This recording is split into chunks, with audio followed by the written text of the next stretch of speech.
مسند امام احمد میں ہے کہ حضور کے گھر میں ایک پرندہ تھا، ایک ممولہ تھا. آقا کریم جب باہر تشریف لے جاتے تو وہ کسی جو ہے وہ کونے میں ٹک کے نہ بیٹھتا، کبھی اندر کبھی باہر، کبھی چھت پہ کبھی اوپر کبھی نیچے. اور آقا کریم جب دوبارہ گھر میں تشریف لاتے فساکنا تو اس کے دکھی دل کو قرار آ جاتا. وہ ایک گوشے میں بیٹھ کے حضور کی زیارت کیا کرتا. یار درختوں میں تو پھر بھی حص ہے، پرندے تو پھر بھی جان رکھتے ہیں، آؤ تمہیں کہانی سناؤں کہ حضور علیہ السلام احد پہاڑ کی چھاتی پہ قدم رکھتے ہیں تو وہ بھی جھومنا شروع کر دیتے. تو احد کے کلیجے میں بھی حضور کا پیار رکھا ہے، پتھروں میں بھی حضور کی محبت رکھی گئی ہے. تو جب پتھر حضور سے پیار کریں، درخت حضور سے پیار کریں، جانور حضور سے پیار کریں، پوری کائنات کا ذرہ ذرہ مصطفیٰ پہ فدا ہو، تو ہم تو حضور کے غلام ہیں. تو کیا ہم حضور کا نام سن کے سینے میں ٹھنڈک محسوس نہ کریں اور جھوم نہ جائیں، اور ہمارے لیے یہ مضمون اور یہ عنوان محبوب اور مرغوب نہ ہو؟ ہماری تو زندگی کا سرمایہ حضور کا پیار ہے. ہم تو جئیں گے تو حضور کے لیے، ہم تو مریں گے تو حضور کے لیے. اور ہماری دنیا بھی حضور ہے، ہمارا دین بھی حضور ہے. مولانا ظفر علی خان نے کیا خوب جملہ کہہ دیا، ہم جس میں بس رہے ہیں وہ دنیا تم ہی تو ہو. ہماری تو کل کائنات ہی رسول اللہ کی ذات ہے. اور اگر حضور علیہ السلام سے ہم الگ ہوتے ہیں تو اگر ایک الگ ہو جائے تو سینکڑوں بھی زیرو ہوں تو وہ زیرو ہوتے ہیں، لیکن اگر ایک ساتھ ہو تو وہ زیرو بھی قدر و قیمت کے حامل ہوتے ہیں. ہم کچھ نہیں ہے، ہماری قیمت ہے تو حضور کے نام سے ہے. اور جب تک ہم حضور کے ساتھ رہیں گے تو ہم زیرو بھی ہیرو ہوں گے. اور اگر حضور علیہ السلام سے تعلق کمزور ہوگا تو پھر ہماری قیمت گرتی چلی جائے گی. تو ہمارا سارا وزن اور ہماری ساری قیمت حضور علیہ السلام کے نام سے ہے. اقبال نے یہ خلاصہ بیان کیا کہ اگر تم پست کو بالا کرنا چاہتے ہو اور اگر تم پستیوں کو بلندیاں دکھانا چاہتے ہو تو ایک ہی نسخہ ہے، اور یہ نسخہ کیمیا ہے کہ حضور علیہ السلام کے ساتھ جڑ جاؤ تو زمانے میں سرخود ہو جاؤ گے اور کامیاب ہو جاؤ گے. اور جو لوگ حضور علیہ السلام کے ساتھ وابستہ ہوئے پھر انہوں نے عزتیں پائی. آپ سے ایک سادہ سوال پوچھتا ہوں کہ جب میرے حضور تشریف لائے تو زمانے کے خاقان کا نام کیا تھا؟ عالی مرتبت علماء کرام جو تاریخ کا گہرا مطالعہ رکھتے ہیں تو ان کی نظر میں اور ان کے ذہن مبارک میں وہ نام ہو تو ہو، ورنہ ہم سب قاصر ہوں گے کہ اس دور کے خاقان کا نام کیا تھا.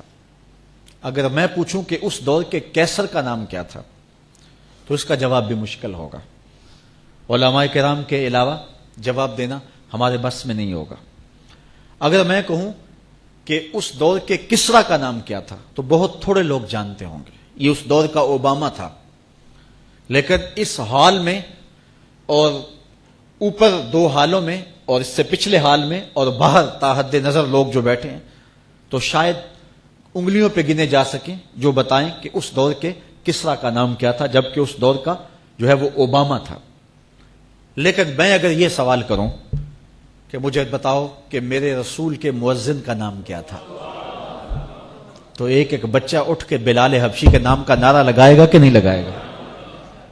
تو پھر وزن تو ہے حضور کے ساتھ، نام تو ہے حضور کے ساتھ. پھر آئیے اقبال کا پھر لہجہ دیکھیے. اقبال یہ کس کے عشق کا فیض عام ہے، رومی فنا ہوا حبشی کو دوام ہے. رومی مٹ گیا اور حبشی وہاں چلا گیا جہاں شہنشاہ روم بھی نہیں پہنچ سکا ہے. آج بھی دلوں پہ حکومت بلال حبشی کی ہے. بلال کا کالا رنگ حوروں کے ماتھوں پہ تلک لگا کے سجایا گیا ہے، اور رومی کا نام بھی مٹ گیا، اس کا نشان بھی مٹ گیا. اگر چاہتے ہو کہ لازوال ہو جائیں، اگر چاہتے ہو کہ امر ہو جائیں، اگر چاہتے ہو کہ نام بھی نہ مٹے اور ذکر بھی نہ مٹے تو آؤ حضور کے نام پہ قربان ہو جاؤ. حضور کے نام پہ قربان ہونے جانے والا امر ہو جاتا ہے اور زمانہ اس کا نام نہیں بھولتا. یار ایک منڈا تھا، اس کو جانتا کوئی نہیں تھا. میں نے اس کے محلے کے لوگوں سے پوچھا ہے، چند اس کے جو قربت والے لوگ تھے اور وہ جانتے تھے، وہ کہتے ہیں بچپن میں باہر نکل گیا اور ہمیں نہیں پتا کہ اس نام کا لڑکا بھی ہے.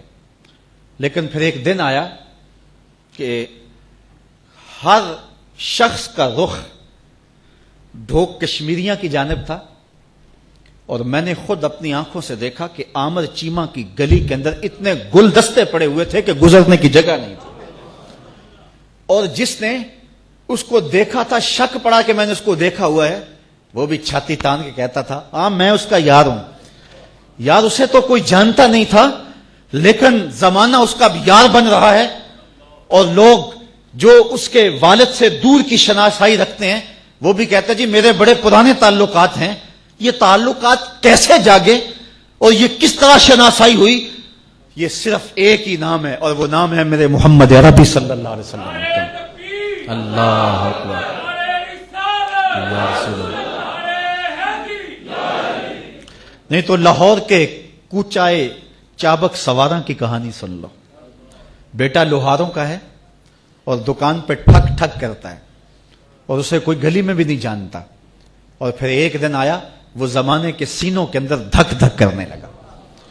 امیر ملت پیر جماعت علی شاہ رحمۃ اللہ تعالی، اس زمانے میں جن کے 1,00,000 مریدین تھے، کوئی معمولی نام نہیں ہے امیر ملت علیہ رحمہ کا۔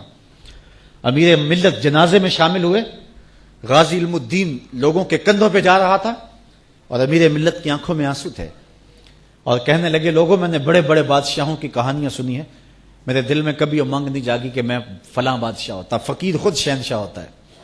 کہا بڑے بڑے پہلوانوں کے تذکرے پڑے ہیں، میرے دل میں یہ آرزو نہیں جاگی کہ فلاں پہلوان میں ہوتا۔ فرمان لگے ہاں میں نے بڑے بڑے ولیوں کے تذکرے پڑے ہیں، میرے دل میں یہ تمنا بھی نہیں ہوئی کہ فلاں ولی میں ہوتا۔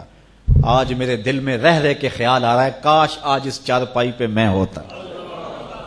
میں نے خود اپنی آنکھوں سے غازی عامر چیمہ کے مزار کی پائنتی پر ایک سید زادے کو روتے ہوئے دیکھا ہے، اور وہ ساتھ کہہ رہا تھا ربا میں تینوں یہ نہیں کہنا مینوں عامر چیمہ بنا دے، مینوں دے قدماں دی مٹی ہی بنا دے۔ تو یہ سرخروئی ہے حضور علیہ السلام کے دامن سے وابستہ ہونے کا، یہ صلہ نصیب ہوتا ہے۔ ہر کے عشق مصطفیٰ سامان اوست، بحر و بر در گوشائے دامان اوست۔